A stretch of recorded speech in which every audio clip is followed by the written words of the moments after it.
Well, good afternoon and welcome to part number 5 of our Knowing God series as we prepare for our upcoming revival. My name is Kenneth Mickey and this is August Raymond, and we are going to be looking at Knowing God. And specifically today, where is He? Today we're in John chapter 14. We're looking at where God is. A few things we're going to look at today. Where is my Father's house? How can we reach God? Is He really that far away? And if He was closer, would less bad things happen? This and more today on the Simply Christian Podcast.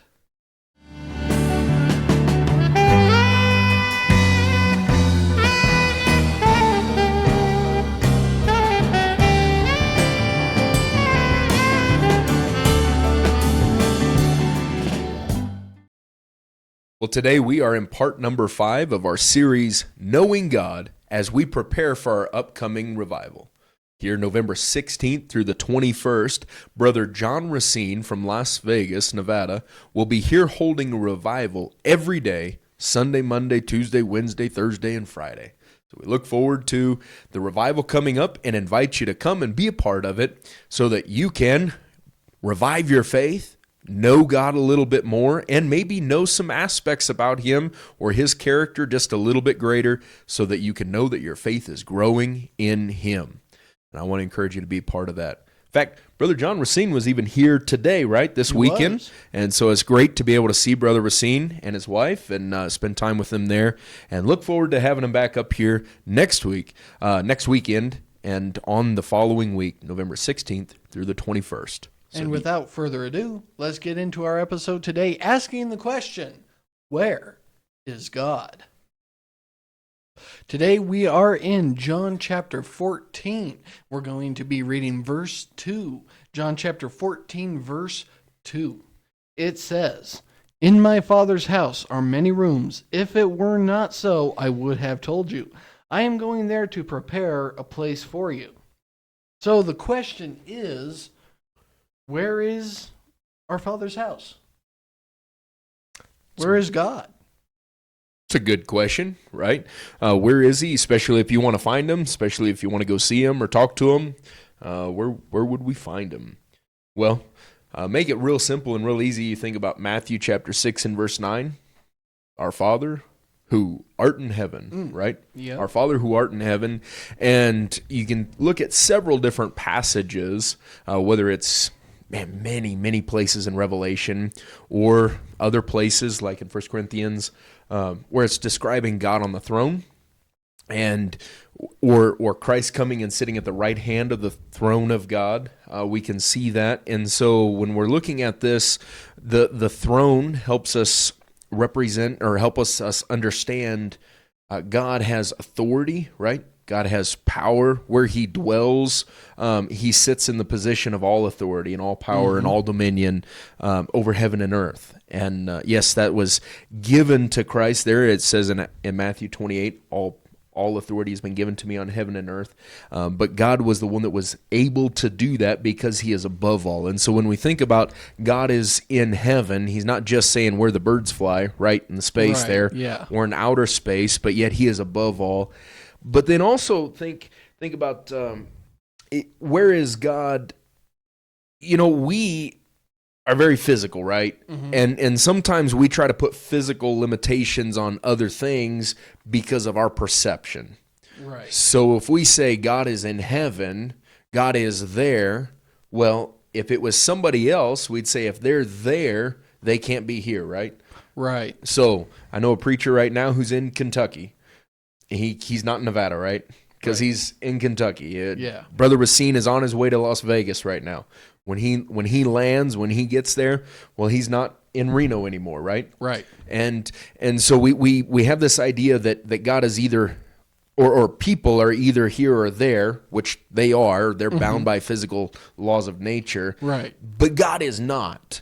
And so to say that God is just in heaven, and then we start kind of develop this idea, well, then why isn't God here when I need Him? We need to back up a little bit, and we're going to get to that point, but we need to back up and realize that, yes, God's there, but God's here. Right. What does Psalm 19:1 say? The heavens declare the glory of God. You know, the earth shows forth his handiwork, and it continues going on from day unto day, night unto night, like it just continues to pour forth. And so in our physical minds, when we think about God, don't limit him to our perception and our own understanding. Right. God is much greater.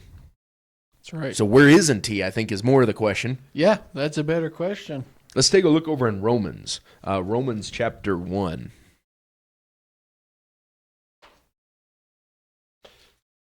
You want to read Romans 1? Yeah, we're going to read verses 18 through 22 of Romans chapter 1. It says, "The wrath of God is being revealed from heaven against all the godlessness and wickedness of men who suppress the truth by their wickedness, since what may be known about God is plain to them, because God has made it plain to them. For since the creation of the world, God's invisible qualities, his eternal power and divine nature have been clearly seen, being understood from what has been made, so that men are without excuse. For although they knew God, they neither glorified him as God nor gave thanks to him, but their thinking became futile, and their foolish hearts were darkened.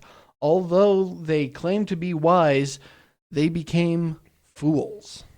So this is kind of a really neat passage, and it shows 7 things that people have traded out and cling to for God. They've traded God out for these 7 different things, and one is they traded out truth, they traded out thinking, and you can see that all the way through the rest of this passage. But here, it's really neat where it says, "For since the creation of the world, his invisible attributes are clearly seen," right?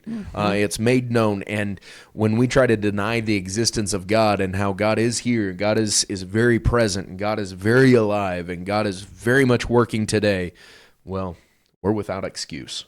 Right. So God is omnipresent. God is here. God is willing to be here for his people. I think that's important. So don't just put him so far away that we can't reach him or touch him or see him or talk to him or read his word. God is here for his people, and God is willing to work with us today. So remember that God is not bound by physical locations, physical limitations, physical laws of nature. You know, in the beginning, God created the heavens and the earth, and so everything that we see is very limited, right? But God is outside of that. Right. Before there was a beginning of time, there was God. Before there was a heaven and an earth, before there was mankind, there was God. And so God is above all, more powerful than all, and best part is he's more loving and sent Christ for us.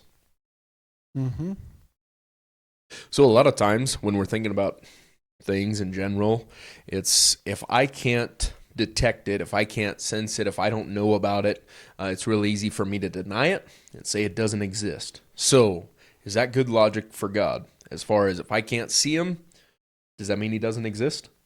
Well, let's think about it this way. I'm going to illustrate it this way. At a college, there was a lecture going on in a class about religion and whatnot. And the professor had the view of, if I can't see God, then God does not exist. Can't see him, he's not there. Out of sight, out of mind. I think there's more than just one, which is the sad thing. I think there's more than just one professor out there like that. But all right, so what happened? But one of the students in this philosophy class, he raised his hand. He was a Christian, and he believed in God, and he was going to challenge this professor. And he raised his hand and asked, "Do you really believe that if you can't see God, he doesn't exist?" And the professor said, "Yeah, I do. Can you prove to me that he exists?" And the student's like, "Well, let me pose it to you this way. I can't see your brain. Does that mean that doesn't exist? You don't have a brain?" Suffice it to say, that kid got kicked out of his class, but we can see God throughout the whole world. If you look back in Romans chapter 1 verse 20, it says, since the creation of the world, God's invisible qualities have been clearly seen, being understood from what has been made, so that men are without excuse. Once you see one quality of God, one thing of it, you can no longer use ignorance as an excuse. Mm-hmm. You're no longer ignorant, so now you know God does exist. Question is, what are you going to do with that knowledge? Okay, so we've answered the question, where is God? And we've answered that, but let's get to something that every single person on this earth has asked. The question is, where is God when I need him most?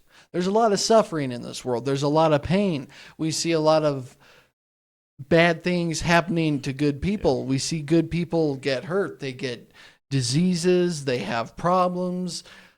Their house might burn down. They might lose their family. If you want a real good example, look at Job. He lost everything. So the question, and that wasn't because of a lack of God. Right. Yeah. But the question a lot of people on this earth ask is, when I'm suffering, where is God? When I'm hurt, when I'm struggling, when I have problems, where is God when I need him the most? It's a good question. And kind of maybe to add one more question, how available is he? And okay, if I know where God is he available at that time? And I think both of those questions can be answered over there in Hebrews chapter 4. Back again, thinking about a physical person and a physical location. So last weekend, we mentioned your father's house. Was your dad at home last Saturday? No. But if you needed something, like you could have gone to your father's house, but he wasn't there, right? Right. He's clear across the state, taking care of other business, helping someone else. Mm-hmm. And here's what's going on. God is not like that as far as, hey, I could run right to God and nope, he's not there. He's helping someone else. That's not the case with God. God is available, and God is reachable, not just for me, but if you and me were struggling at the same time with two different situations or two different things, God is still available to provide the exact help that we need. And I think that this verse kind of helps us be able to make that available, or help see the availability of God and the relevance there. Let's jump over to Hebrews, the 4th chapter. Hebrews, the 4th chapter, and we'll pick up there in verse 14. All right, Hebrews, the 4th chapter, starting in verse 14. It says, therefore, since we have a great high priest who has gone through the heavens, Jesus, the Son of God, let us hold firmly to the faith we profess. For we do not have a high priest who is unable to sympathize with our weaknesses, but we have one who has been tempted in every way, just as we are, yet was without sin. Let us then approach the throne of grace with confidence, so that we may receive mercy and find grace to help us in our time of need. So there's many different aspects here, but it's really neat when we read this, we can see that God is available and God can provide the help and the exact help that we need just at the right time. When we look there, talking about Jesus, the high priest who's passed through the heavens and he's lived here on this earth, sinless, lived a perfect life, experienced life as a man, as a real person. What is it like to have to get up in the morning? What is it like if you stub your toe? Mm-hmm. What is it like to have one of your friends die? What is it like? And many different things that Jesus experienced and went through. And here he even brings up, not just did he go through life and eat and drink and sleep and he, went on with whatever. No, he was tempted in all points as we are. And I think that that's very important to see, that not only did Jesus just go through the basic necessity things to be able to function as a human, like so that he could breathe and continue on. No, he lived, and just as anybody else got tempted, and yet without sin. And so Jesus knows exactly what it's like being here on this earth. He knows what it's like when wonderful, great people pass on. He knows what it's like when bad things happen. He knows what it's like when the devil wants to tempt you and pull your focus away from God.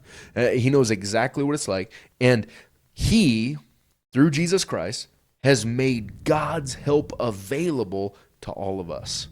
He says, let us come boldly before the throne of grace that we may obtain mercy and find grace to help in time of need. It's through Jesus Christ that we can come boldly right into the throne room of God. We as God's people, as Christians who have had the blood of Christ applied in our life, like we can come boldly in and God will listen on our behalf through Jesus Christ. And I'm grateful that he knows exactly, not just from reading a book, but he knows from living here, he can empathize, he can sympathize and say, no, they really need help. And they can send exactly the right help to be able to pick us back up and continue on. I think that's also why it talks about in Proverbs, the righteous man, though he falls 7 times, rises again. Yeah, because he has a good relationship with God, and he has meaning and purpose to continue living on, but he also has the help of God. I can do all things through Christ who strengthens me. All right, 2 things before we move on to our last question here. A couple things I thought of. We asked how available is God in our time of suffering and struggling. Well, a couple episodes ago, we had the illustration, we called someone, and it went right to voicemail, and their voicemail was full. Now, some people were wondering if that was fake. It's not fake. It's not fake. And the best part is, called him several times since then, and the same exact thing has happened. Except for one day, I got a text back from him that says, I'll call you back. Wow. Did he call you back? Maybe he will. But that's not the case with God, right? Right. He's always going to answer your call. He's available 24/7, anytime, any place that you're in. You call on him and you pray, he will give you an answer. And the second thing I wanted to bring up was in our suffering and in our hurting and struggling, we have no reason to act badly. We have no excuse for it. I mean, look back at Job. In Job chapter 2, verse 9, it says, in a little bit of context here, Job has lost everything. His family, his crops, his animals. There is nothing left. And he's sitting on a pile of ashes and he's scraping himself with broken pottery. His wife comes to him and says in verse 9 of Job chapter 2, his wife said to him, "Are you still holding on to your integrity? Curse God and die." He replied, "You are talking like a foolish woman. Shall we accept good from God and not trouble?" And here's the key part. In all of this, Job did not sin in what he said. So whatever problems you have, if you've lost everything, that does not give you an excuse for bad behavior. Absolutely. So now let's move on to our last question. All right, so we've looked at where is God and where is God when I need him most. And we talked about our suffering and hurting and struggling, which leads to another question a lot of people ask. The question is, if God was closer, would there be less bad things happening? It's an interesting question. If God was closer, would there be less bad things happen in our life and around us? Sometimes people say, well, if God was working here, this wouldn't be the case. Mm-hmm. Especially, I think that gets thrown around a political election year. Mm-hmm. You know, if God was closer, God was working, if God heard his people, if God whatever, and we start creating these if God scenarios. Mm-hmm. I really think any of that is bad theology. Bad things do not depend upon God. Mm-hmm. Evil doesn't depend upon God because think about in the Garden of Eden, Adam and Eve were walking with God. Right. And what do we see? We see that they had a choice. They had free will. And really, that's the case with every one of us today. It's not that God's presence is held back from mankind, or that God is not near to his people, or God doesn't see what's going on this earth. And so, when things don't seem right, or when there doesn't seem to be an answer to a problem, it's not that God has withdrawn, but in fact, it's because of the sin and the corruption that's been in the world, and sin corrupts and causes problems. Right. Whether it's directly in your life, or if it's in other people's lives and you reap the consequences, or just happen to be associated or close enough that you feel the impact of the consequences, sin causes problems. It's not God. Right. And so, like it says there in Isaiah chapter 59 and verse 1, he says, "Behold, the Lord's hand is not shortened that he cannot save, nor is his ear heavy that he cannot hear. But your iniquities have separated you from your God, and your sins have hidden his face from you so that he will not hear. For your hands are defiled with blood, and your fingers with iniquity.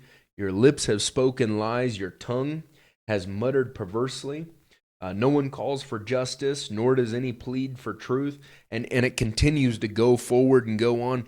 But here all of this is describing it's not God that has withdrawn himself from the situation. The reason that Adam and Eve sinned wasn't because God quit walking with them and left them. It wasn't that God had abandoned Adam and Eve, and that's why they got kicked out of the garden. No, and neither is it the case today. God is here. God is very, very present. But the question is, are we drawing close to him? Or are we allowing, like you mentioned earlier, bad things or sin or problems to justify our own godly lives? So change and revival can happen when we truly draw closer to God. Right. It's not God separating from us. It's us separating from God. And it's through Jesus Christ we can be reconciled to him. It's through him we have the answer to life's problem, all things pertaining to life and godliness. And so God has provided the answer. God has provided his presence. God has provided his word, provided his strength. Now we have free will. What are we going to choose to do? We're going to choose to fix the problem or just complain about it? Well, I know what I'm going to choose here. I'm going to choose to move on. There you go. To the question of the week.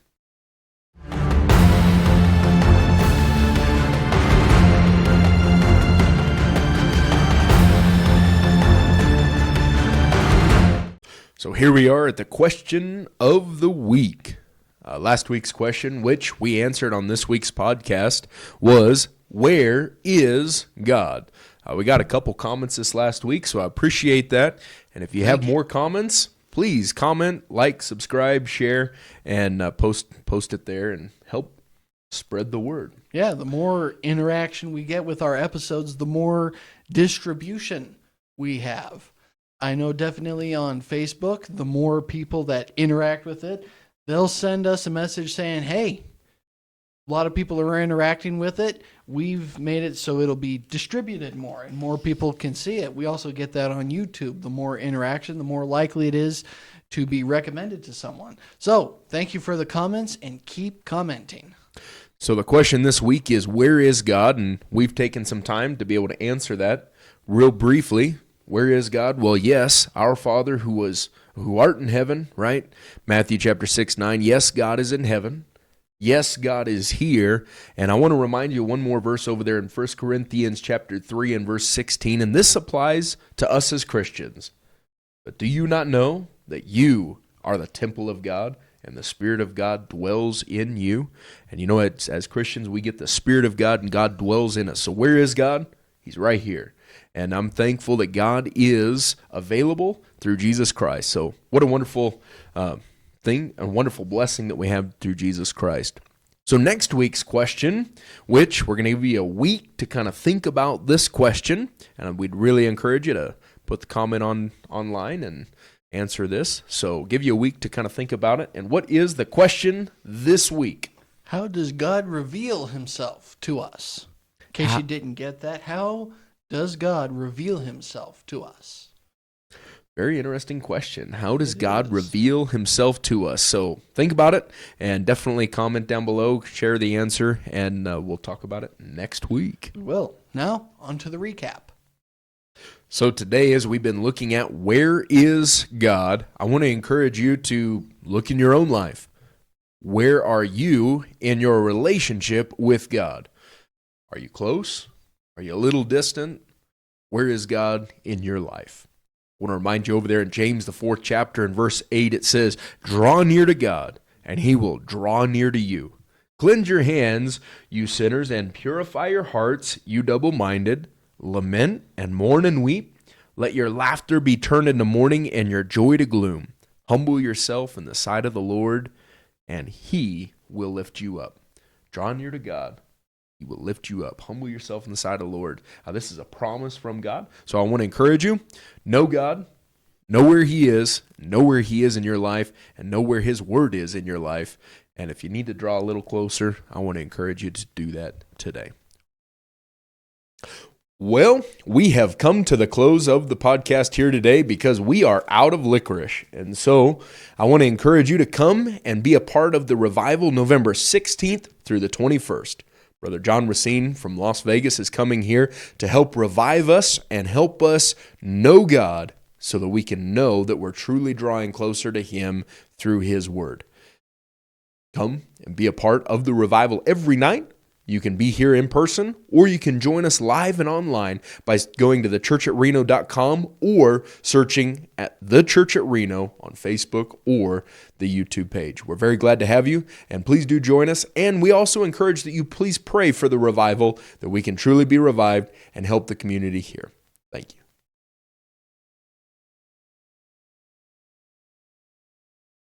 What are you doing? All right, ladies and gentlemen, now is the time of the show where we talk about our giveaway. That's right. We're giving away one free Church at Reno hat. I said Church at Reno hat. I said Church at Reno hat. Hello, where are my hats? Where's the hat? Whoa.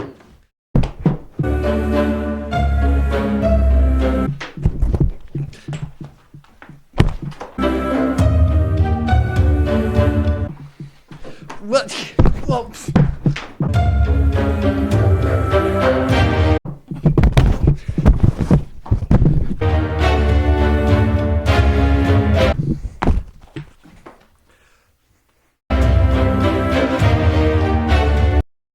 yeah, so that hat right there. Anyways, if you want to win one of these great hats, all you have to do is like, comment, and subscribe. So the rule is we have to have 100 likes on all of our videos together. Doesn't have to be 100 likes per episode.